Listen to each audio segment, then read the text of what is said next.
Now, into the ticket office of Disneyland. Oh boy, let's do this.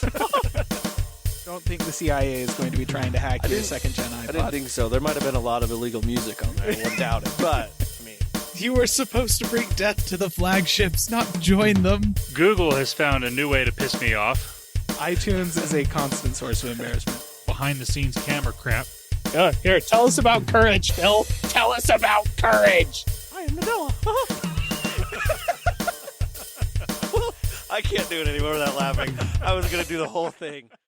Welcome, everyone, to the Calling All Platforms podcast. I am your host, Wes, and I'm here with Landen. Hello. And Caleb. Hi. And we are here to talk all things tech this week. And let's be real, last week, since we weren't here. Yeah. But there was a holiday. That's what I'm blaming it on.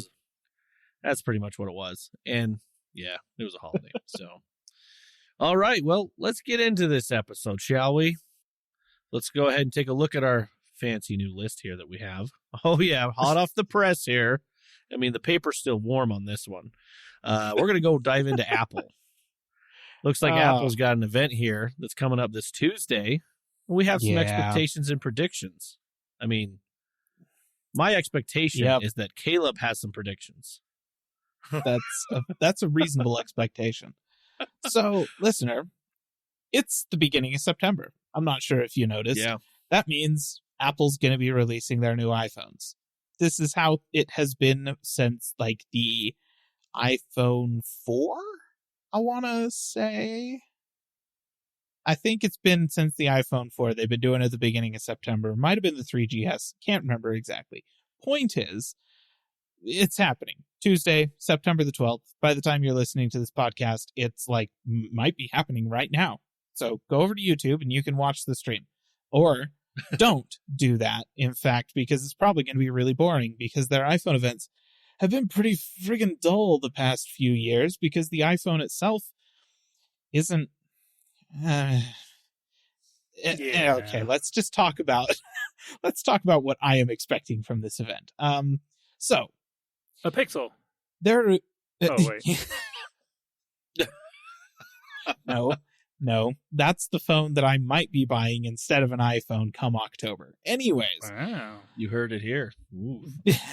Seriously though, let me tell you why I'm disappointed. We're going to start off with the fact that rumor has had it for months at this point that this year's iPhones, the iPhone 15 and 15 Plus and 15 Pro and 15 Pro Max, are going to be getting USB-C ports in place of their Lightning ports.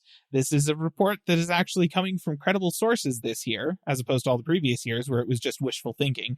So it seems like, actually, yes, this will be happening. Not terribly surprising. The writing is kind of on the wall for this. As of next year, the EU is going to have legislation in place that will require Apple to ship with USB-C ports any devices that they sell in that country, or in the Europe, basically. So, yeah, it's not surprising they're doing this. But, and I feel like this but is pretty endemic of the entire swath of rumors of what we're expecting from the iPhone 15.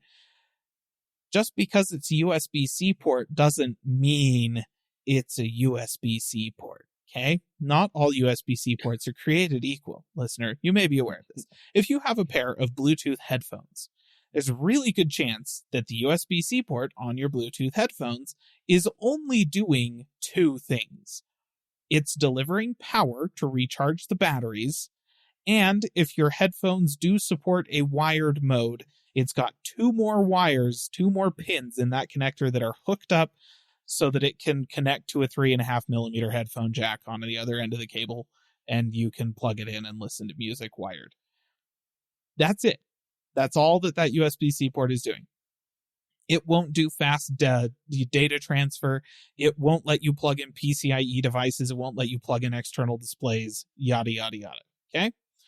Now, the Lightning port on iPhones came out back in a day when Apple's 30-pin, like proprietary 30-pin port was large, but still fairly reasonable. as far as ports go. And Lightning itself was just a giant quantum leap over the competing just generic USB standards of the day.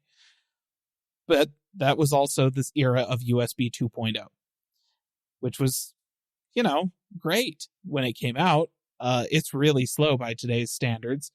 But in the interest of backwards compatibility, the USB-C standard includes 2 pins to support USB 2.0 transfer protocols, right? So that you can take a USB-C cable and a USB-C device and plug them into a USB 2.0 port on an old computer, and it'll still connect, and it'll still work, and it's like, sweet. Backwards compatibility is awesome. I have no gripes with the with the USB consortium for including that backwards compatibility. I do have complaints about the fact that apparently Apple is only going to enable those USB 2.0 pins on the iPhone 15 and 15 Plus. That's what the rumor is. So you will be getting power and USB 2.0, which is like 30 times slower than USB 4. No, sorry, 300 times slower than USB 4. Okay? Apple will be enabling full USB 4 support on the Pro devices, but if you get a generic iPhone 15, you don't actually get a USB-C port. What you are getting is basically a glorified USB micro B port. Okay? Oh. So I'm not happy about that. And that's how all of this stuff, like all the rumors and everything we've been getting trickling down for Apple's new phones, has been landing for me. So my prediction for what we are going to be seeing at this Tuesday's event is they're going to stand up. They're going to make a big hullabaloo about how the iPhone is the best-selling phone on the planet. It is. There's reasons for that, not all of them good. But I think that one of those reasons is just inertia, momentum at this point. People expect the iPhone to be awesome, and so they just buy the iPhone. And yeah, it's going to have a USB-C port on it, which means you'll be able to charge it with the same cable that you use to charge everything else, so long as it's not an old iPhone. And that's great. Like, okay, I like the cable interoperability, but Apple is going to have bizarre restrictions on what you can do with that USB-C port. It's not going to be a normal USB-C port. You're not going to be able to use a USB-C like dongle to adapt that thing to Ethernet or plug in an external display or something like that. It's going to be hampered in ridiculous, unpredictable, obnoxious ways. Okay? So that's my first prediction. Second prediction, Apple is going to make a huge deal about the cameras on the iPhone 15 and 15 Plus, because they're just going to take the cameras from last year's Pro and put them in the 15 and 15 Plus. It's not really going to be that excited. The slightly bigger deal will be made about the Pro's cameras. Rumor has it they're going to be putting a periscope lens onto the telephoto camera, like on the Pro devices, which means that you'll be able to, instead of getting technically like 4x if you count from the wide angle to the telephoto, you'll be able to get, like, just from the normal camera to telephoto, you'll be able to do something like 5 to 10x zoom or something. So okay, that's cool. I mean, better zoom is nice. Improved cameras across the whole lineup is good, but do we need improved cameras? Like, at this point, I feel like Apple is trying to chase the whole, like, your iPhone can make you a videographer, a professional photographer. And I'm like, but it can't. Like, it actually can't. An iPhone can give somebody who is interested in videography or photography a device to start with, right? Like, it gives them a phone that is going to get them like 75, 80% of the way to doing actual pro work, which is super cool and a great way to get people into hobbies and or professions that might otherwise be inaccessible due to equipment costs. But it's also not that special, and you could frankly have done this with an iPhone 8, or maybe an iPhone X. So they'll make a big deal about that. I don't really think it's going to move the dial too much. The phones are going to have basically the same design. There'll be slightly different colors that I'm sure are going to be described as stunning or groundbreaking or whatever. The processor in the highest end phone is going to be the fastest processor on the market. The processor in the 15-inch, the iPhone 15, the normal ones, this 15-inch iPhone would actually be incredible now that I've accidentally said that. I'm not predicting that, to be clear. But yeah, the processor in the normal one is just going to be the processor that was in the Pro last year, and it'll be the second fastest processor on the market. Whoop-de-frickin-do. They've been so far ahead of Qualcomm for so long that, yeah, I'm not going to miss it with my iPhone 13, you know? So, yeah, like, these are my predictions. They're going to make a big, stinking, like, row about how this is the best iPhone we've ever made. We've moved everything forward in every possible category, and it's going to be just another year of tiny, incremental, barely noticeable, mostly unimportant updates that, yeah, I'm not thrilled. I'm not thrilled. It'll be all the same screen sizes. It'll be the same lineup, and bets both iPhone Pros are going to start at $100 more than they did last year. Because last year they raised the price of the cheapest iPhone $100, and the next iPhone up $100, and now the iPhone Plus, the 14 Plus, is too close to the Pro to justify its existence, and so the solution to that is not, obviously, to decrease the price of the base iPhone up by $100 to put a little bit more spread between the Plus and the Pro so that it makes more sense. No. The play is obviously to increase the price of the Pro and the Pro Max so that there's more spread between the Plus and the Pro. So those are my predictions. We're going to get a USB-C port that is, like, deliberately handicapped on the generic iPhones, and the Pro models are going to go up in price. Nothing else matters. Man, Yay. you're so excited right now. And that's why I'm going to be buying an Asus Zenfone Pro, or 10. What's the latest one? 10. Is it the 10? The 10. Okay. They better freaking make an 11, Asus. Make an 11 next year. I'll buy it at this rate. That would actually be kind of crazy. Like, our podcast would have come full circle. Like, everyone jumping to the other. Everyone is now on a different platform. Like, that would be kind of crazy. Yeah, true. That's true. I mean, like, honestly, the only thing that's holding me back at this point is that Apple Arcade is not a thing on Android, right? Like, Yeah. all True. of Apple's other services, I can keep using them. I can keep using iCloud. I can even use iCloud Keychain now. I can keep using Apple Music and Apple TV. All of these things exist over there. And it's just Apple Arcade is the only thing I'd really be missing out on. And I'd only be missing out on it on my phone. I'd still have it on my Mac. I'd still have it on my Apple TV. Still have it on my iPad. All these things. So, I don't know. Do I need it on my phone? That's the question. Yeah. Crazy. The biggest thing I'm interested in this event is any sort of change that might be happening with the watch. Yeah. Not that I'm true. going to buy one, but it obviously depends on how significant these changes are, because I've got an Apple Watch 6. This one will be the 9. So, yep. I'm a few years behind at this point. I'm interested to see what they do, but again, I'm not expecting anything grand or, crazy, but you never know. There hasn't been a lot of rumors about the watch. Yeah, not so much. There's been a few about the Ultra, about Yeah. things we might expect from the Ultra, but not a ton about the regular watch.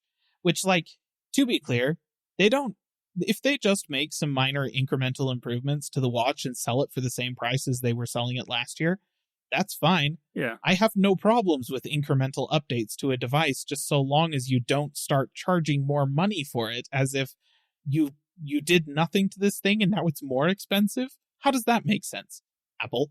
Yeah. And that's the thing they do, and that's what's going to happen with the Pro phones this year, right? Happened with the generic iPhone last year. Now it's going to happen to the Pro phones this year, and then they'll all be overpriced, and I'm just so done with this. Like, oh man. Yeah. So, yeah, just so long as they don't jack up the price of the watch by a whole bunch, then I probably won't be whining about it. But we'll find out next week. Yeah, one thing I'm also interested in is if they do unveil a new Apple Watch Ultra, how much people will be selling used ones for. Ooh, that's a good Because question. depending on that price, that might be tempting. I would not hate to have a Apple Watch Ultra. Mostly for two reasons: the bigger screen, the bigger battery, and the more durable, like the more durability on it is also beneficial. I've just got the Sport. It's aluminum. Doesn't have the sapphire crystal or glass on it. It's like when I'm at work, I put a case on this thing. If I go out on a bike ride, I put a case on it because if I don't and I do something, I mean, it already it has scratches on it. It's a watch. It's going to get scratches, but it has them anyways. So like if I could get a nicer one with a little more durability, that would be nice. Yeah, that's fair. And then if you accidentally drop it down to the bottom of a lake, then it'll be okay. Yeah, that's true. Which added benefit. You could also accidentally drop it like on the summit of Mount Everest, and it would be okay. Well, I don't know how you accidentally do that, but and I mean, for me, it's far more likely that I drop it in a lake than I drop it at Mount Everest, especially the top. If I drop it anywhere at Mount Everest, it's going to be the base camp, or it's going to be looking up at it from 50 miles away. And even then, it's extremely unlikely because I'm not going there anytime soon. I actually knew a guy who was working for months to prepare for a big hike. And we didn't, at first people, we didn't have details about what was going on. Finally, somebody was all like, so what hike is, like, you're talking about foreign travel. You're talking about like all these hikes you've been doing to prepare for it and these backpacking trips and stuff. And it's all like, you doing like Kilimanjaro? Like, what are you doing here? And he's like, oh, I'm going to Everest. And everyone's like, holy, you're gonna hike Everest? And he's like, no, heavens, are you kidding? I'm not ready for that. The base camp. We're going to hike to the Everest base camp and then stay there for a couple of days and then turn around and come back. And I'm like, you're doing all of this preparation just to make it to the base camp? What's that hike like? But yeah, it turns out it's like a week-long backpacking trip just to get to Everest base camp. And then you have to climb the mountain after that. Wild. Anyways, Jeez. I would recommend not dropping a watch on the summit of Mount Everest because that means you're on the summit of Mount Everest, and I wouldn't recommend that. Just why? Yeah. Wow. Anyways. That's all. Those are my predictions. Those are my thoughts on the event. It would be wonderful if Apple blew my expectations here. But quite frankly, it has been a really long time since they've done that properly. Like the last time they announced something on stage that I was like over the moon excited about, it was the iPhone 12 mini. We all saw how that turned out. Yeah. All right. Well, unless Landen's got something else he wants to talk about on this subject. No. Okay. Well, we're going to go ahead and move on. We're going to move on to some Google news. On here, we're going to talk about the Pixel 8. Landen, what you got for us on this Pixel 8? Well, Google has maybe leaked on accident. Well, no, this was definitely not accident. Yeah. This was on purpose. And they've done this the past couple years where, I mean, this was a little later than it has been in the past few years. The past few years, they've like, what was it? Was it last year that they showed off the Pixel 7 at I.O.? Like, here's the phone. That's right. So yes, that's right. They kind of did that this year, but not, I mean, they didn't do it at I.O., but they did just this past week.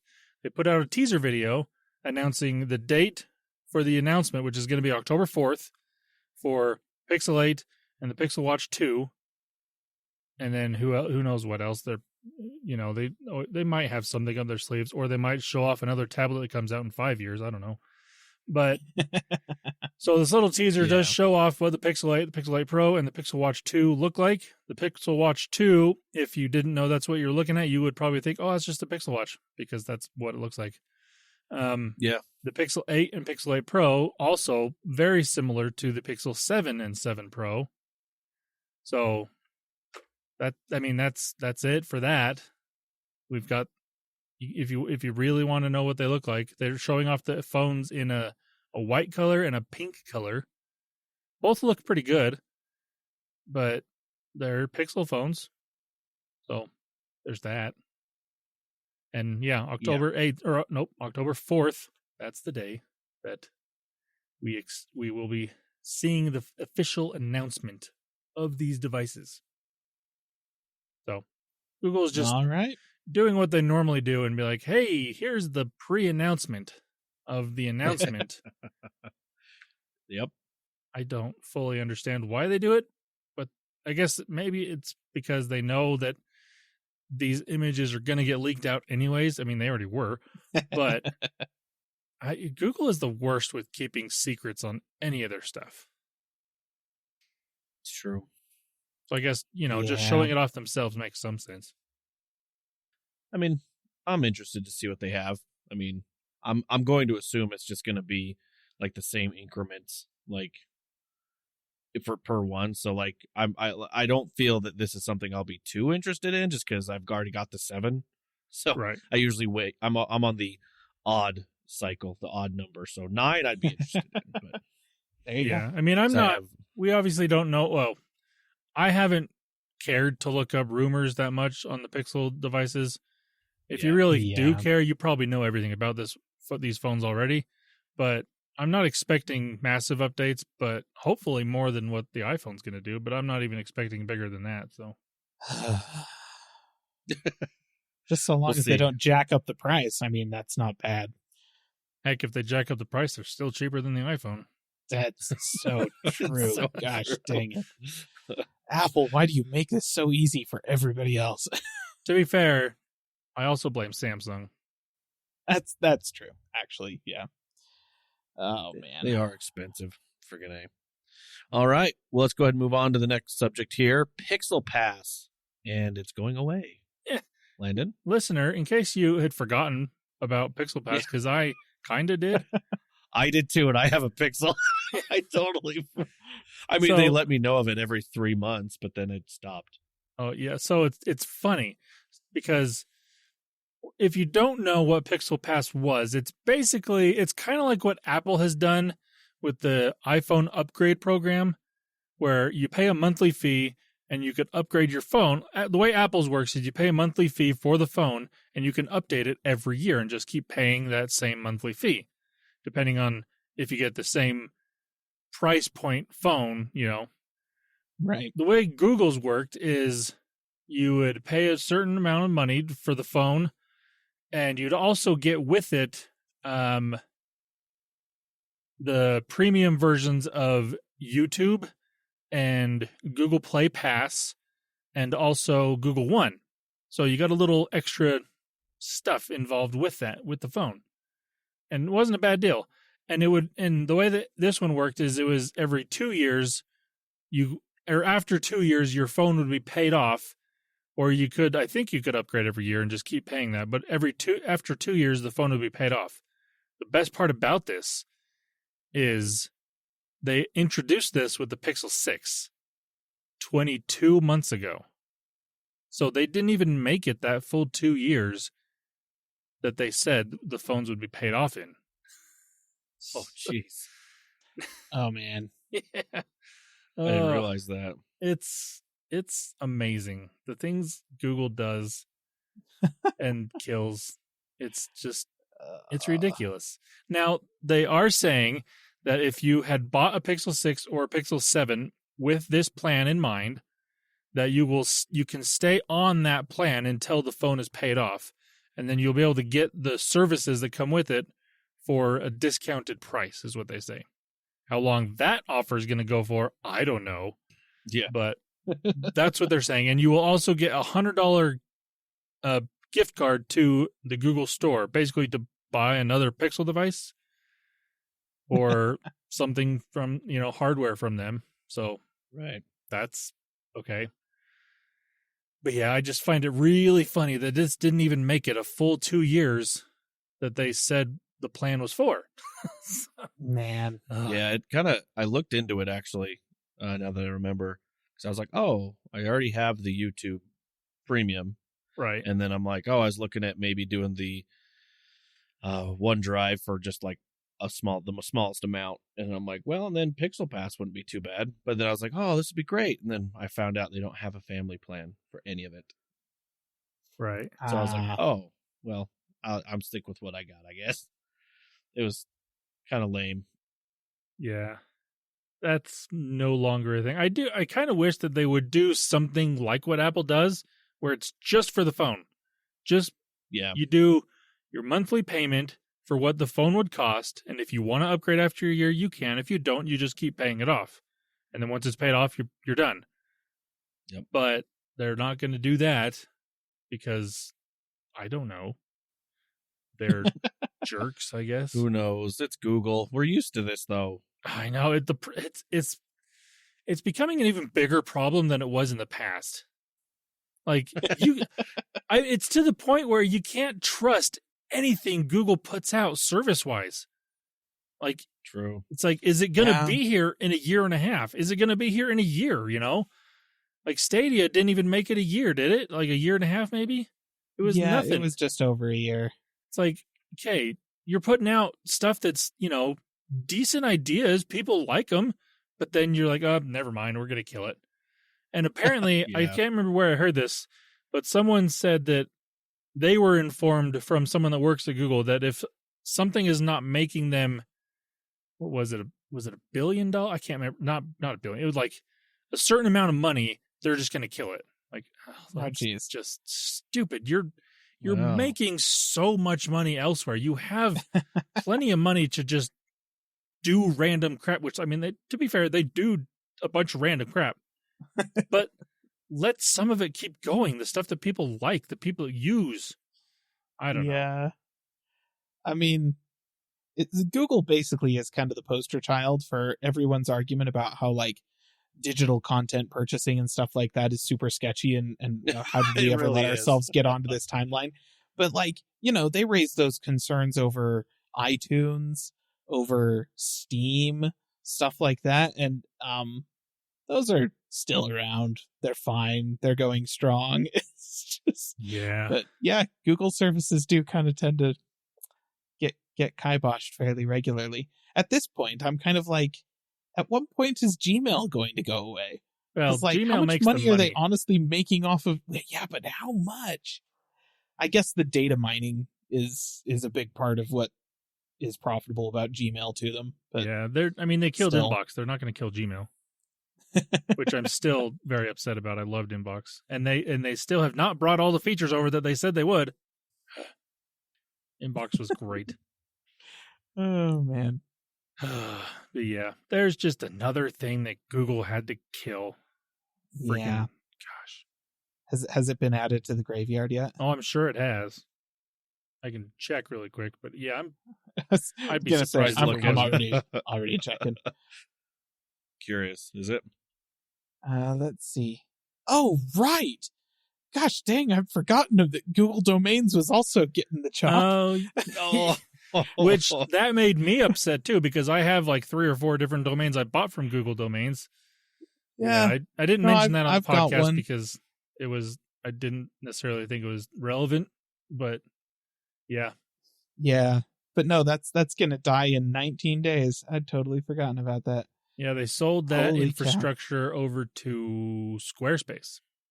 Yes, I remember that. So now apparently I'm going to have a Squarespace domain, which is like weird. Yeah. But yeah. So Google doing what we expect them to do. Killing things people like. Friggin' Google. All right. Well, let's move on to the next topic here we got is Android rebranding. Yeah. So Google, it's actually doing something, I guess beneficial. So it's been 4 years since the last rebrand of Android. And so they're making nothing major, nothing crazy. It's not like a, Android 2 to Android 3 that was, let's say Android 3 to Android 4, going from that Jelly Bean to, what was Android 4? Ice Cream Sandwich? I can't remember. But there were some major differences in those OSs. Or like iOS 4 to iOS 5. Was it iOS 5 that had it was iOS 7. iOS 7. Yeah. 7 was where the they one that ditched had the the skeuomorphism. major changes. Nothing like that. It's just some little minor tweaks. Basically, the main thing is on the word Android, the A is now capitalized instead of a lowercase a to make it more in sync with Google's branding. Makes sense, I guess. And the bug droid that we all know and love is now 3D instead of, your little two-dimensional character. And it actually looks pretty good. They got a couple videos out with it, like changing colors and different things, changing designs. I like it. Now, I think that bodes well for the continuation of the Google statues at Google's campus for Android. But, we'll see on that for sure. But I like the idea because those statues have kind of been, they're 3D, obviously. They're real statues. But they're in that kind of two-dimensional look. Like there's no, like they're very thin. Whereas this one, they could actually make a full cylindrical bug droid like it looks in these videos. But that has yet to be seen, obviously, because this just happened this week. But it's not bad. I like it. And that's pretty much the whole rebranding thing. It's nothing like the OS is not changing in any major way. But just the labeling and the marketing aspect of it is what's changing. Right. Yeah. And that's fine. It looks good, I guess. All right. Well, let's go ahead and move on then. We're going to hop over to some Microsoft. Just little tidbits on oh my gosh, there's ABK. so much Microsoft news. It's crazy. Yeah. There's so much right now. If you're this excited, boy, wait till October for the next ABK update. Yeah. There's no new updates. There's so much about it. It's just, geez. Yeah, October is going to be probably the day. Once it gets closer to then, more things may be coming out. Microsoft is just always fighting regulators. I know right now, not with ABK, but with their whole bundle of Office and Teams. It's kind of under fire right now. Yep. Obviously, in the EU, they're looking at it. And I think Zoom is the next person to hop on the bandwagon in other places to say, hey, we need to unbundle Teams with Office. So, yeah. There's nothing more to really say other than that's what's happening. On the one hand, I understand the argument that, if it's the argument that everybody made about Internet Explorer back in the day. Like, well, yes, obviously Microsoft is going to have the most browser usage on the planet because they ship a browser with their operating system and they have the most used operating system on the planet. So for somebody to compete in the browser space, they would have to make their own OS, right? Like, that's the argument everybody made. Yeah. And then Firefox happened, and then Chrome happened, and it turns out, no, you just need to make a better browser. Yeah, exactly. Internet Explorer, which turned out to not be that difficult. So, it's like, I get the argument, they got to stop bundling Teams because that's keeping people from using Zoom. And my response to that, Zoom, is your customers are giant corporations that don't actually pay attention to the amount of money spent on their monthly subscriptions. Like, they don't care. They're just going to pay money for whatever works, right? Yep. And whatever is consistent and useful and usable. And I think the vast majority of cases, Zoom wins over Teams, and majority of corporations have subscriptions to Zoom. I don't think most of them are using Teams. I just feel like this is Zoom getting really panicky about what Teams could become or something like that, which, again, just look at Internet Explorer. How'd that turn out? Yeah. Oh, it's dead. Right. Yeah. It took a long time. I mean, it did. A long time. But for the majority of that time, it was the most popular web browser for downloading a different web browser. Yes. Like, people would install Windows, download a different browser, and never use it again, except accidentally, you know? Like, Yeah. and I think that that's kind of how Teams is. It may not change. I mean, we'll see. Zoom, if you just stay ahead of them. I don't know. How hard can that be? It's Teams, for crying out loud. I don't know. I don't have any skin. I don't use them very much, either of them, so I can't really be like, yes, this one or that. So I can't give too much. But hey, Microsoft's fighting regulators all the time. So we're going to move on. We're going to get into some general tech. And we're going to talk about the Fairphone 5. Sorry, I butchered that name. It's not like it's that hard to say, Wes. Come on. No, I just can't read good. You know that. That's true. That's So. true. All right. Yes, the Fairphone 5 was announced this past week. And normally this type of device, or like a device that's not getting a worldwide release, I may not talk about, but I've been a fan of the Fairphone devices ever since they started. The biggest thing with Fairphone is they try to make their devices extremely repairable. Like, they are very much in like favor of the right to repair movement that's been going on the last little while, up to the point where this phone has 10 exchangeable modules and a lot of individual parts besides that can be replaced. Like, you can replace the battery. On their website, it says within seconds. Now, that may be, 60 seconds, so it's technically, or 59 seconds, so it's technically not a minute, but still, that's ridiculously fast. Like, it's got the main frame of the phone is aluminum, but the back is a removable plastic back, like you would have, 10 years ago on a phone. But that's there on this phone. So you can take that off, take the battery out. You can change out the cameras. You can change out the processor. There's just so many things that you can get to replace on this phone. It's crazy. And the other thing that they're all about is recyclability. And obviously with the repairability of the phone, that shows there. But a lot of this phone is made from recycled plastics and different things like that. So that's nice. The biggest update to this phone, though, is they now have gone to an OLED screen. So that's nice. Makes a better viewing experience for the user, and also better for battery life. Yeah.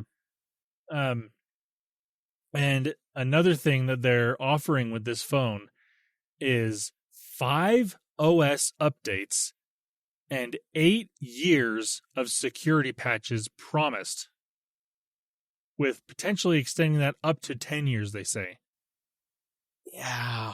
It's amazing. Wow. Nobody is That's offering actually that. wild. Not Like, on Android, that's for sure. Definitely not on Google Android. doesn't offer And that. yeah, definitely not on Android. This is in the iOS territory here with It is. software upgrades. And to be clear, iOS does a great job with supporting phones like long term, but 5 OS updates and 8 years of security updates is long for iOS, and not every iPhone gets that. Like when did the iPhone 8 come out? Same year as the X, I believe. Right? Yeah. Yes. Yeah. And so that was 5 years ago. Yeah. That was 5 years ago. So yeah, I think technically that would be about what the iPhone 8 got, because the iPhone 8 has been dropped this year, right? iOS, the next version of iOS is not going to support the iPhone 8. So iPhone 8 made it 5 updates. Or wait, no. That would have been 4 updates if last year's was the last update. I think it was 6 years though, because they had the 10 and then the 10, or the X and the XS. And now we're on the 15th. So I think it was 6 years ago when that came out. Well, right. So it came out 6 years ago. So it had 5 OS updates. Last year was the last OS it got. So not counting the OS that shipped on it, because that's not an update. True. I think that's 4. It's 4 or 5. I'm not sure exactly, but you know, Came the out point in is, listener, 2017. that okay, yeah, okay, so maybe that was 5. Anyways, the point is, this is extremely equivalent to what Apple gets you on iOS. Like, it's the same level of support kind of thing. And honestly, offering 3 years of security updates beyond the 5 OS updates, is that might actually be a little bit more than what the iPhone 8 gets. Like, the iPhone 8 will be supported this year and next year, at least, for security updates, but after that, maybe not. So yeah, this is extremely, extremely equivalent to what Apple has done with the iPhones. And I don't think there's any other Android phone that gets you even close. No, there's definitely not another Android phone that's like this. And that's crazy. Now, I'm trying to remember if this phone is coming to the US. It's been exclusively a European-only phone over the years because they're made... Where are they made? Are they made in England? I can't remember where they're made, but the company's based out of Europe somewhere. And yeah, so like, and with basically legal reasons, they've kept it just in the EU for as long as it's been around. Again, I don't know if this one's coming to the US or not. I heard it might be, but it's still a really cool I'm not phone. sure. Now, some of the specs that you're going to get with this phone, it comes with a Qualcomm QCM6490 chip. I don't know what that is, but it's apparently one that can be upgraded a lot. So I think it's all that matters. I think it's a custom chip. It's probably based on one of the higher end Qualcomm chips, but this is some kind of custom silicon that Fairphone has built with Qualcomm. Yeah. It's got a 6.46-inch display. It's got 8 gigs of RAM, 256 gigs of built-in storage that can be expanded with an SD card slot up to 2 terabytes, more than that. So you got an SD card slot. It's got a 4,200 milliamp hour battery. The only port on this phone is just a USB-C. They do not have a headphone jack in this year's model, which is fine, I suppose. It is launching with Android 13 because Android 14 doesn't come out for another few weeks. The front camera is a 50 megapixel camera, so that's pretty crazy. On the back, it's got a 50 megapixel main sensor, a 50 megapixel ultra wide sensor as well. So you're getting some pretty decent cameras, and the pictures and videos I've seen come out of this are actually pretty good. You can get it in a few different colors, black, blue, or transparent. So they're copying OnePlus there, and it does look pretty good on the transparent one. It does have 30-watt charging that they say you can charge up to 50% in 20 minutes, so that's pretty good. And despite the fact that it is very repairable and parts can be replaced and whatnot, they are still giving it an IP55 water and dust resistant rating, which obviously isn't as high as some of these other newer phones that are like the iPhones or Pixels and whatnot, but it's still, for what it is, that's pretty good. And the price on this thing is 700 euros. So that's not bad for the specs. Nope. And the fact that you can keep this phone for 8 years and be perfectly fine. And Fairphone is also offering a 5-year warranty on the phone.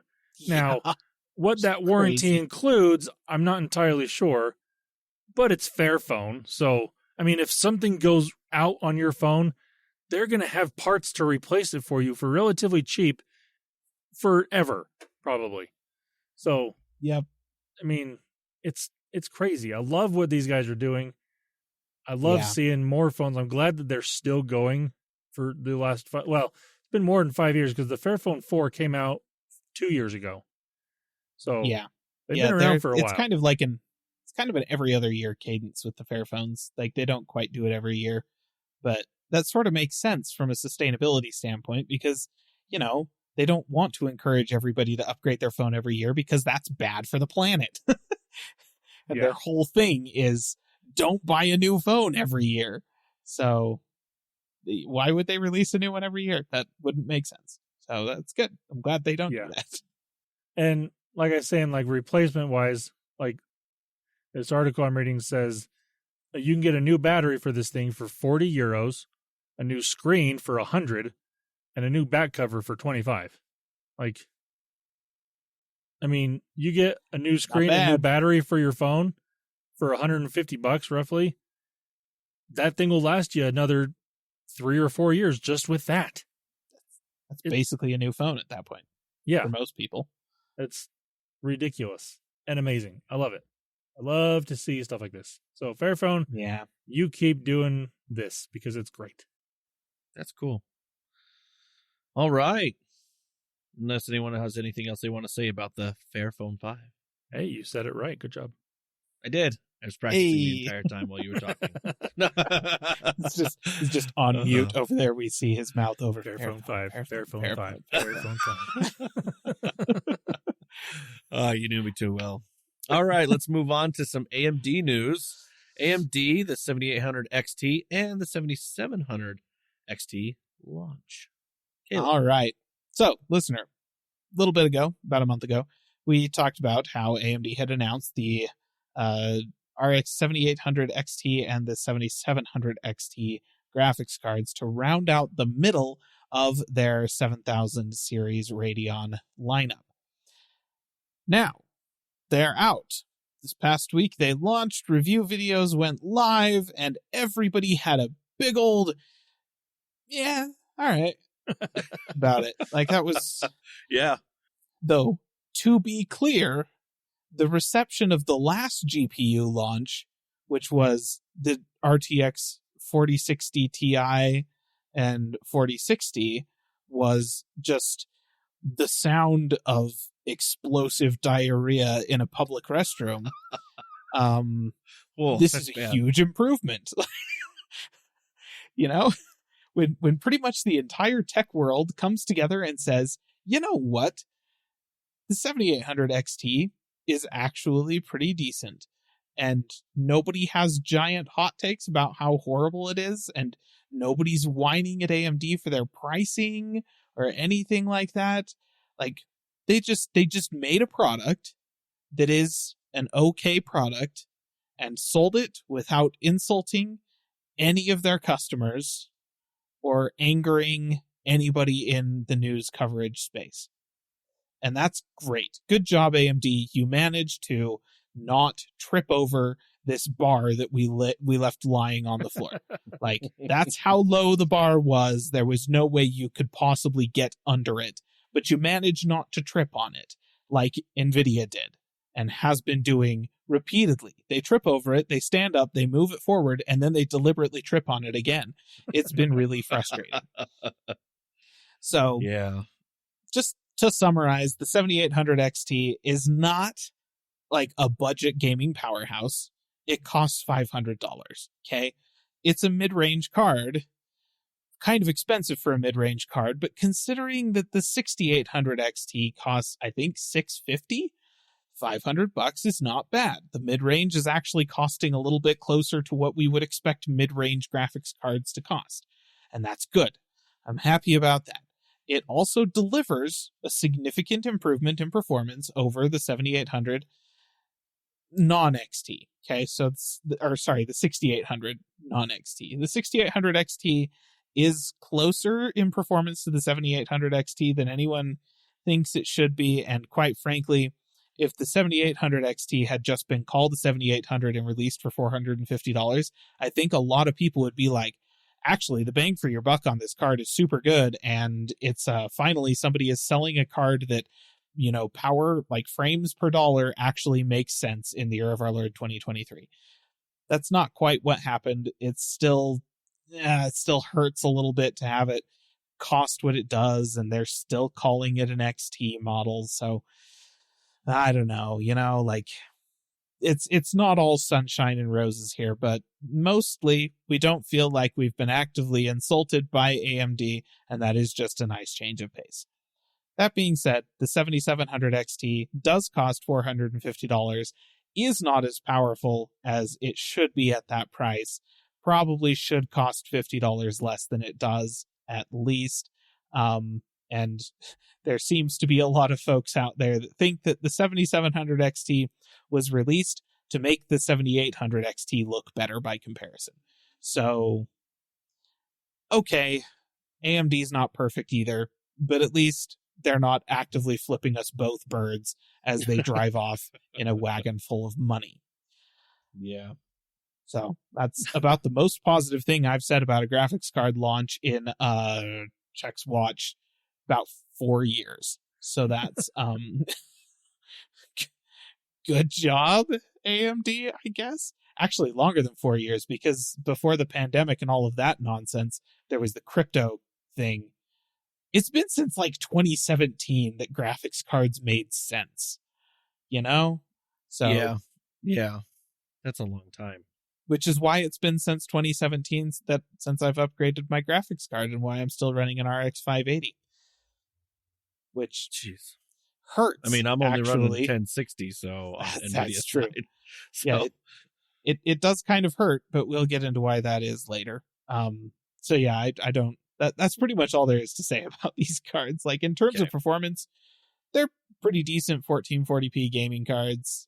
They do okay at ray tracing, not as good as the NVIDIA cards, but let's be honest, if ray tracing is like a really big feature for you and it matters a lot, then you were saving up money for a 4090 anyways, and nothing I was going to say was going to convince you otherwise. So I don't know. That doesn't really matter. Yeah, like, they're decent cards, which is nice. Could be better, but it could be a lot worse. So. Okay. Well, let's move on. Let's take a look at this one here. In progress, Asrock motherboard hints at upcoming revival of Threadripper. Yes. So, the high-end desktop space has kind of been abandoned by both AMD and Intel.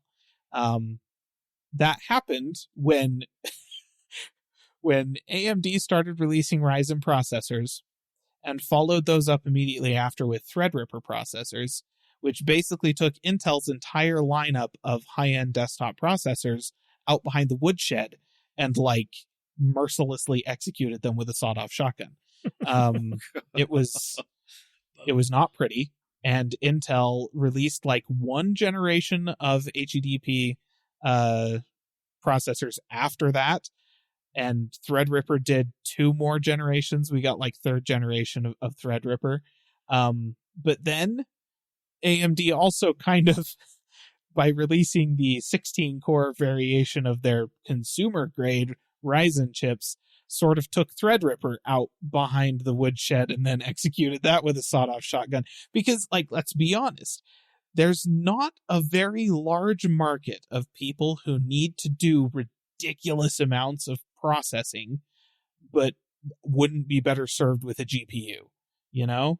So it's like, if you're on the consumer side, right, you use a workstation at home, 16 cores and 32 threads of processing power is plenty for the vast majority of people. For most at-home workflows, it doesn't actually benefit you to have more processing power than that on your CPU, and you'd be better off getting a big fat GPU, okay? Or you're doing like really heavy scientific or engineering workloads, and you personally would be better off with a server. And so they continue to release their EPYC server processors to serve those folks. And so instead of having kind of a middle ground, like, desktop platform for consumers to have in workstations on their desk that had the same sorts of PCI support and thread counts as server chips, it's a small market. That being said, it sounds like AMD is going to possibly start, serving that market again. Asrock has a prototype motherboard that was leaked this past week that seems to suggest that we are going to be seeing a TR50, which is the Threadripper socket. So the TR40 was the last Threadripper socket that we had. This motherboard purportedly has a TR50 socket on it, which would be used for a next generation Threadripper processor. Now, it's not going to be backwards compatible with any of the older Threadripper processors, right? Because since the last generation of Threadripper, they've moved everything up to a new generation of RAM, new PCI standards, so on and so forth. So, yeah, it's going to be a new socket with a new generation of chips. But if you're really into ridiculously high core counts, like upwards of 96 cores on a single processor, you psychopath, then yeah, you may very well be able to get that in the near future. Near future being like in the next year or so, with a revival of the Threadripper line. That's amazing. Good stuff. Okay. I think we're going to hop into some gaming news right here. Yeah. Talk about why it hurts that I'm still running an RX 580. I was going to say, this next thing we're going to talk about, Starfield. Yes. Listener, I can't believe that you wouldn't have heard about Starfield. Let's just say that. I mean, that's fair. I've not seen so much marketing in a game. Like, oh my goodness. Landen, yes, listen. But Landen, you don't like have any game consoles or anything like that. But I still didn't hear that it had launched, so, you know. No. I'm just saying Starfield in general. Like, whether it you launched have or not. heard of it. Oh, I've heard of it because of you guys. I True. have literally never seen the word written down other than in our notes. Fair enough. That's fair. Just saying. But dear listener. And that's why we're here for you, listener. There you go. Starfield. It has launched. It's to a lot of success. Yep. So we're going to give you just the absolute best run. Otherwise, it's been quite good. That's the note that Caleb put on there. Yes, it is. There was an interview that was like a streamed interview. I can't remember what the news channel that was covering Wasn't it on CNBC YouTube or something. Maybe it was. I can't remember. Somebody was doing an interview with Phil Spencer and Todd Howard about the Starfield launch. And one of the questions that was submitted by viewers for them to ask was, why didn't you optimize this for PCs? And Todd Howard was like, we did. And then he basically was like, this is a true next-gen game using, and we really did try to push the technology as far as we could. You just might need to upgrade your gaming PC. And I'm sitting like, over here cries in 580, and it was not a good moment. Like, I have download, right? Because I'm a Game Pass subscriber, so Starfield is free for me, right? Yep. Like, I already am paying a subscription to have access to that. And I downloaded it. It's like, 125 gigs or something like that? Yeah.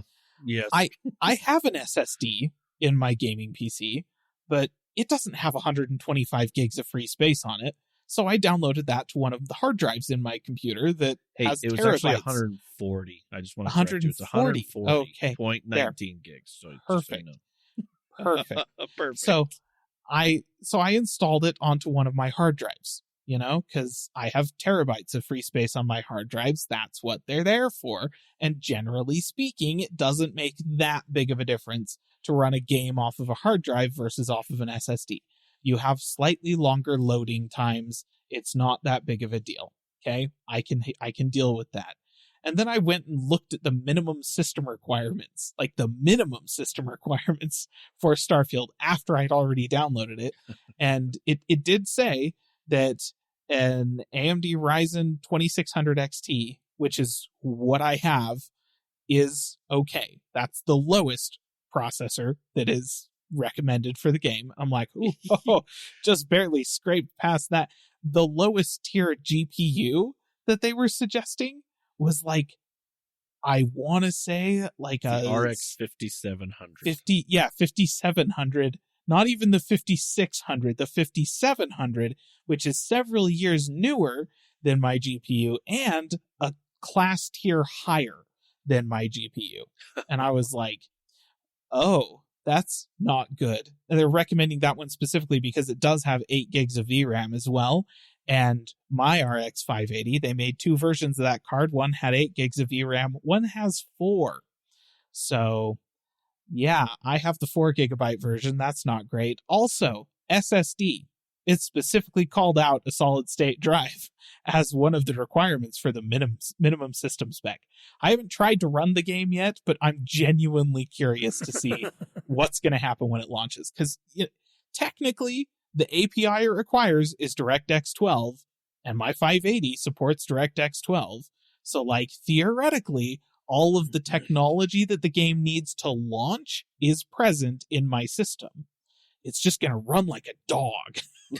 So Yeah. I'll report back on how that goes. But generally speaking, other than the fact that on PC, this game is an absolute beast to try and get running, it's been generally pretty well received. Like, It's a Bethesda game at launch. It's a huge technical achievement, the way they've got all of these systems and stuff, like between the ship customization to the persistent world states for all of these different planets that you can land on and then explore and stuff like that, and all the character customization and stuff. All of these things are working together pretty well. There's bugs. There's some issues. I've seen funny videos of people clipping through the floor of their spacecraft when they tried to take off and stuff like that, and just falling gently down to the planet they were just on and watching their rocket ship go away without them. And it's like, well, now what?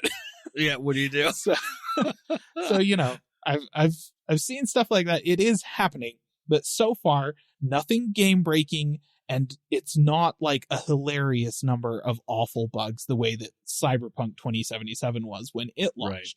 So that's pretty good. Good job, Bethesda. Like, once again, the standard that you had to meet was releasing a functional game. That was it. And they seem to have done that, which is good. Like, we had this whole conversation on the last podcast about Baldur's Gate 3.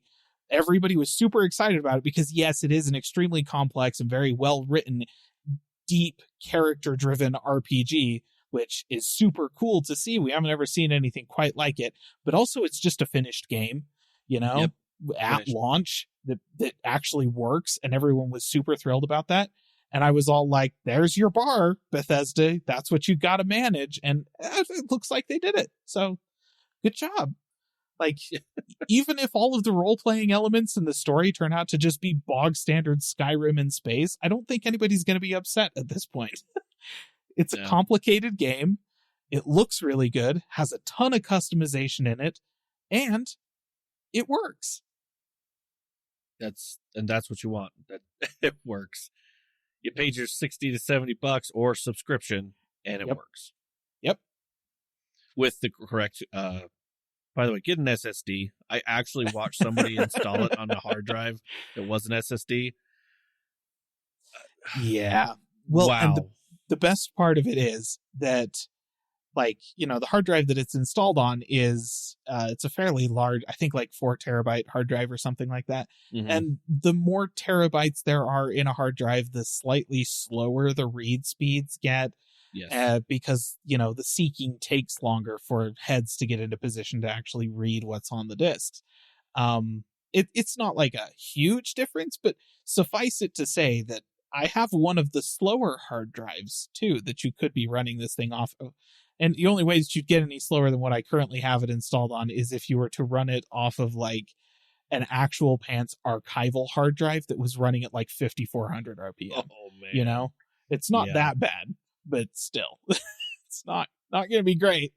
So, yeah, I was just like, are you going to have to screenshot some of these things or something? Yes. Like, put them on time it. You need to put them on the YouTube channel. There's your next video.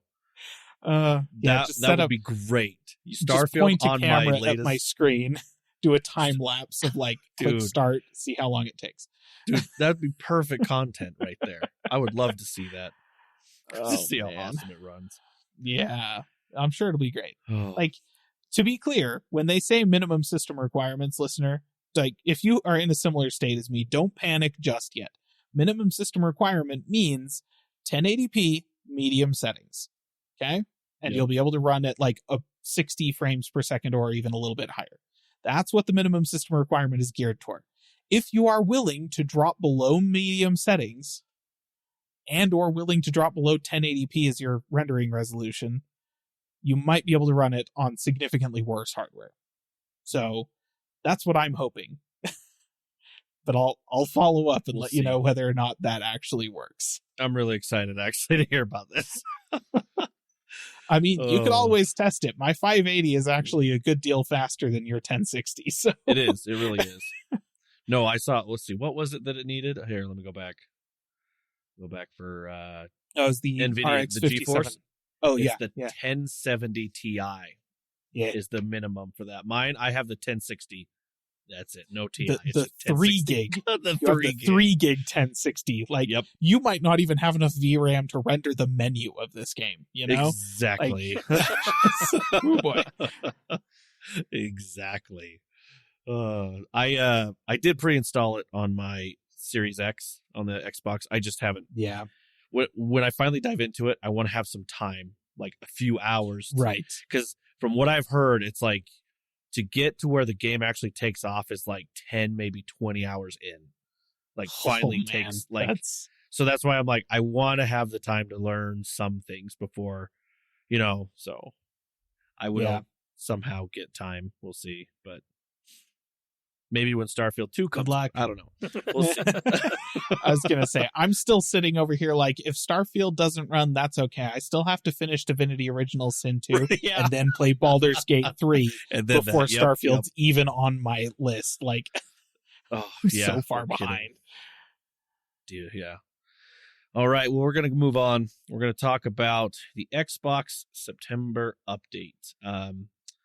Quite a bit on here. One thing I did want to mention, and funny enough, just in time for Starfield too for this. I'd have to say the biggest thing on here is actually the Discord update on here. So before they updated to where Discord and Xbox, you could actually jump into one of the channels in Discord that you're a part of or servers and talk to whoever's on there. Now you can actually stream directly from your Xbox to the Discord channel, which a lot of people like to do. They'll be in a channel together. People share their screens, share whatever to see what they're looking like. And obviously everyone's going to want to see their Starfield characters, what decisions they're doing or whatever. So pretty cool update. I know I've done this a few times whenever I've been playing with like friends or family, and people are like, what are you playing? Or how do you do this? Or what's your goofy character look like? So, or how many sandwiches are in the cockpit of your Starfield ship now? You can show them. Or actually, I think it was potatoes. Someone filled up the entire cockpit with just a bunch of potatoes, and then they opened the door and it all just went. I did see that. Yeah. It's just that was actually pretty impressive potato physics, I've got to say. Like the way the potatoes rolled out of there when the door opened, and then the way they pushed out of the way when the door closed again. I was like, that actually looks pretty realistic. So all the little shenanigans you can do, if you're not up for streaming to Twitch and letting the whole world see, and you just want just friends, you can just do that, stream it to Discord. So I thought was pretty good. There are other things. There's another big feature that I feel like is pretty good if you play publicly online. The new big feature is the Xbox on the update is the Xbox voice reporting. It is now available US, UK, Canada, Ireland, Australia, and New Zealand. It allows you to record a 60-second clip of an in-game voice incident and then send it to Xbox safety team for examination. So I thought that was pretty cool. The only thing this doesn't cover is seeing like Xbox party chat conversations. Like if you're in your own party, no, but it's more just the online more public, you can do that and send it. So yeah, that's fair. I guess they probably figure that for party chat and stuff, you have a little bit more control over. Yeah, it's more your private. own party chat. Let's be real. That's the only way I chat is in party.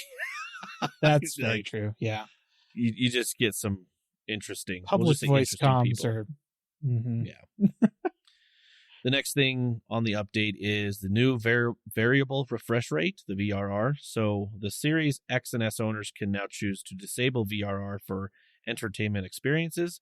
In games, VRR aims to dynamically adjust your screen's refresh rate to eliminate screen tearing and stuttering. So you can turn on or off. There's a couple other little quick ones I'm not going to go into too much, but they do have a new rewards page on the Xbox. The ask to join a game. So before, with that is you can actually just send a message to someone, say, hey, can I join, instead of just jumping in. So you can say, yes, you can ask me. They do have more wish list notifications and a new pairing method for pairing accessories, where you don't even have, there's a little button that's on the Xbox itself where you have to push that and then push whatever device or accessory to sit there and sync. You actually don't have to push that on the Xbox anymore. You can now just pair from your couch or wherever. So if you want to take a look at that a little bit more, it's pretty cool. What? That was still how you had to pair things on the Xbox? Yeah. I haven't had to push a button to pair anything for like 7 years. Hey, you settle down now. I'm just saying.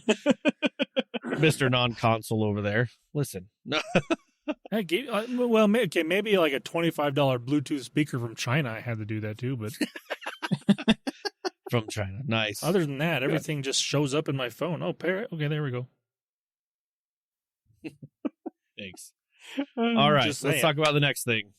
Now that, Landen just destroyed the whole September update. Moving on. Hey, I'm sorry. That's I'm just surprised that new of a console, you couldn't just turn the controller on and have it pair with the They're getting over better. software. You have to actually push button here and a push button here and hold your leg up and twist around in a certain dance, and then you're good. It's kind of like trying to find TV back in the day. Hey, that's because you buy things from China. Remember, you said that. This is apparently you did too. This is the Xbox I'm talking about. I don't know where they made it, but we'll just leave it that there. Let's put a pin in that. I still remember quite fondly the days when it was exciting when you bought a new Wiimote for your Wii, and it had a button like external to the battery compartment. You didn't have to take the battery door off to push the button to pair it with the new Wii. You had a little, and it had like a little nubbin on the plastic thing for the lanyard, so that you could use the little nubbin to push the button instead of having to it was like this whole thing. I remember getting one of those and being like, oh, this is so cool. The button is on the outside of the controller. So those were I don't the know. days, right? I still think we've come a little ways since then. Just a little bit. Oh, frick. All right. Next thing we'll talk about here. I think it's pretty cool if you're on the Xbox system and you want to have a different way of viewing your Xbox clips. Microsoft is now testing automatic OneDrive uploads for your Xbox clips. So this is actually a newer feature that they actually have for Xbox insiders on what they call the Alpha Ring, to where you can actually upload your clips to your OneDrive, which is nice because right now there's not any other way except using an Xbox itself or an Xbox app on your phone to view your clips, or port not an easy way to port them over or do something. This will give you an option to be able to upload or download from your OneDrive the clips, and if you have any kind of want to upload it somewhere or whatnot, you can do that. So, which I think is pretty cool, because if I have some funny stuff I want to share, I have a lot of funny clips, and I'm going to send them to Caleb once this happens and put it together for our YouTube channel, because there's some funny things, even when our streams that I've clipped that I don't know if you've put on there or not, but there's some funny stuff that I've clipped that I'm like, oh man. Perfect. So I think that'll be a fun little thing to do. So, but if you are in the Alpha Ring, what they call the Alpha Ring for insiders, you can test this out, and it's another feature coming soon. So cool. All right. Well, I think that we're going to go ahead and wrap up this episode, unless Landen has one more thing. No, I don't. One more thing. I mean, I could complain more about how I think the Xbox is outdated for the fact that you still have to push a button. Okay, let's be pair real. something The with Xbox, any console is outdated as soon as it's released. Okay, I mean, even graphics cards and PCs, and I mean, I'm saying that was outdated before it was released.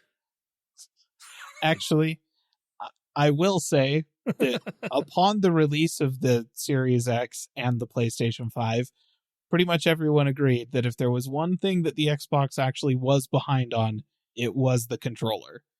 Like, it's a perfectly fine controller. It's nice, but it's no DualSense. And Sony, like, totally leapfrogged them on the controller side of things. And I don't know how you pair a DualSense to a PlayStation 5. It might be sleeker than having to do the button pushing and all that stuff. I don't know. I don't know. So maybe I don't have a maybe this PlayStation is 5. still just another I like, don't know. yes, the Catch up. Xbox controller is a little bit behind, but like I said, I still have that Wiimote, and Yep. I still occasionally will like go. It's all like, oh, okay, I need a Wiimote to pair with somebody else's Wii at like their house or something for my kids to play Smash Bros at a cousin's house or something like that. And it's always like, oh, make sure you grab the one that has the external button because it's way easier to pair that one. Oh, that's so funny. That's so funny. The stuff we remember and just had to endure. I mean, let's be honest. You want to talk about the stuff we remember? I remember having to unwrap a 15-foot long cord from around an N64 controller in order to plug in and then play on the couch. These things were so fetching long. It's true.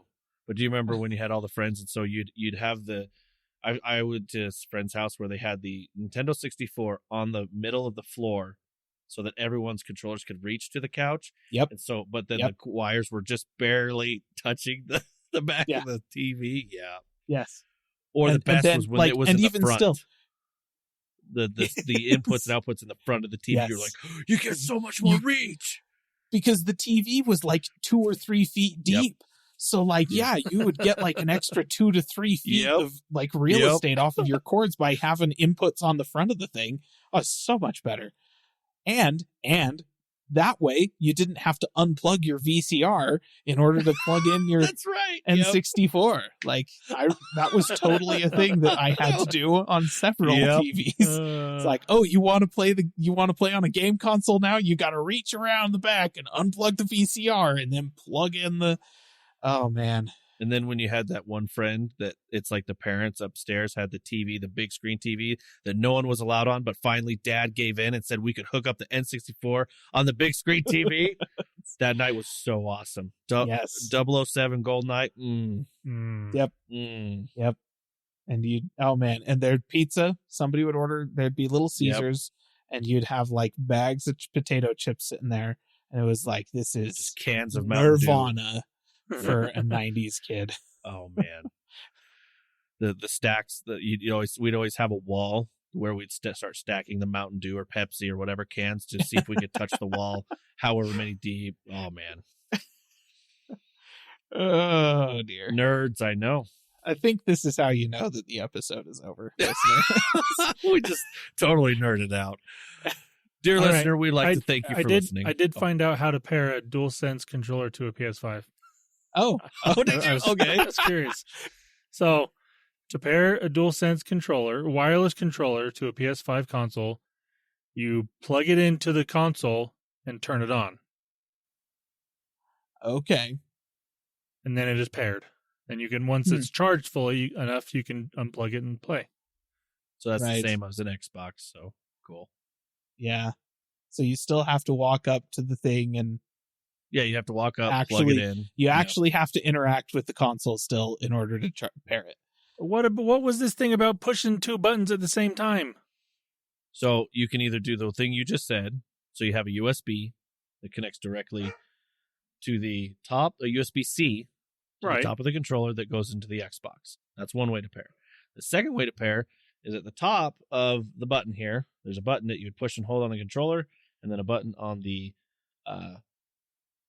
Xbox. Or if you're wanting to do Bluetooth connection from this to a device that accepts an Xbox controller, you just push this and then a phone. And then you have to go into the Bluetooth settings on the phone and set it up that way. So it's your standard Bluetooth controller, basically. We still haven't solved this problem for controllers the way that we have for headphones. Like, headphones have gotten a lot better with pairing, and I think that it's safe to say that controllers have not kept pace with some of the pairing advancements that have been made in wireless Bluetooth headphones. Yeah. I'll have to see if I can That's just too bad. I'm sorry. do that. I mean, Oh, no. the cable version, that makes a whole lot of sense because duh. And half the time you're going to want to be playing with a cable anyways because it's going to have less latency in most cases. But actually, no, not anymore. really? So they fixed that Bluetooth issue on a... So it's not a Bluetooth connection. The audio people for and that. the console people need to combine forces.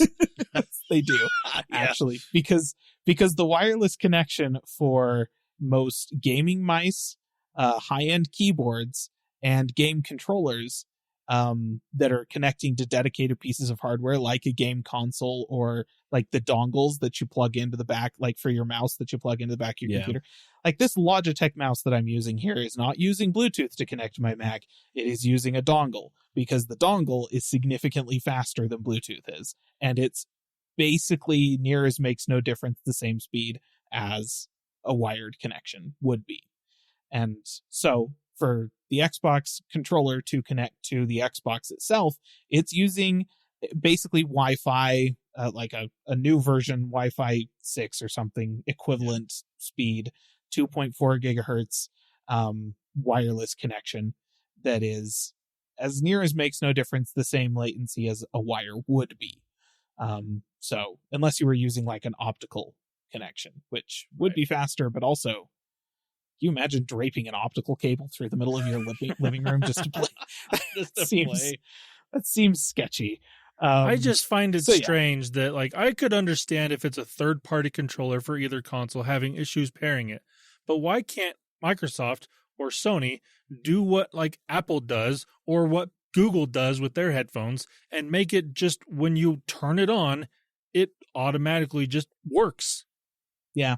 Why can't they do that? There's no reason they can't.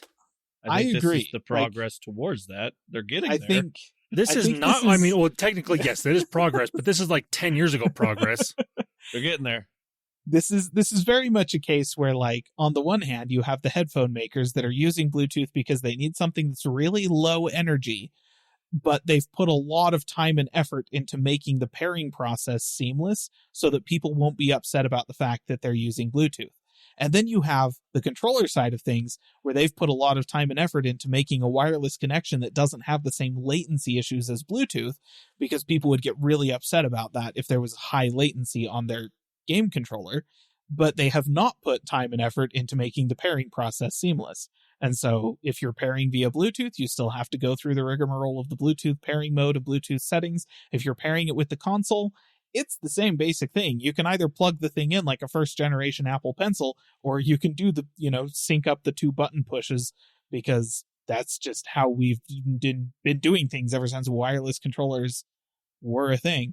So yeah, it is kind of a funny situation where, like, just because of the priority differences between wireless audio and wireless controllers, they've been focusing on 2 different things. But both pieces of technology would be improved if we could get them to talk to each other. Yep. So, yeah. Yeah. I'm just thinking, as a non-gamer person, that's ridiculous. I'm sorry. Let's get the AirPods folks to talk to the DualSense folks, and we'll figure this out. Because, like, if you think about it, because if you, say, want to go somewhere and not that, I guess this isn't an issue anymore because nobody does this, but if you went to a friend's house to play a game with them, which, because you can't, don't want to stay at your place to play the game with them, I don't know. But if you did, you could just take your controller that you're used to using, and it's got all this stickiness that you're used to, because every controller after using it for a while is going to have a weird feel to it. You're used to your controller. You take it, it just automatically finds, oh, hey, this is a new controller. Do you want to make it work? Yes. Ready, go. Instead of having to plug it in or do this stupid dance and push buttons thing, because you have to do that with it. Like I was reading on Sony's website, if you want to pair a controller to a dude console, you have to do that. That's so dumb. I'm sorry. I feel bad for you guys that you have to put up with that. Hey, I was not expecting a rant from Landen.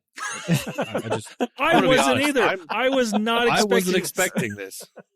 This is new, ladies and gentlemen. Yep. On this one.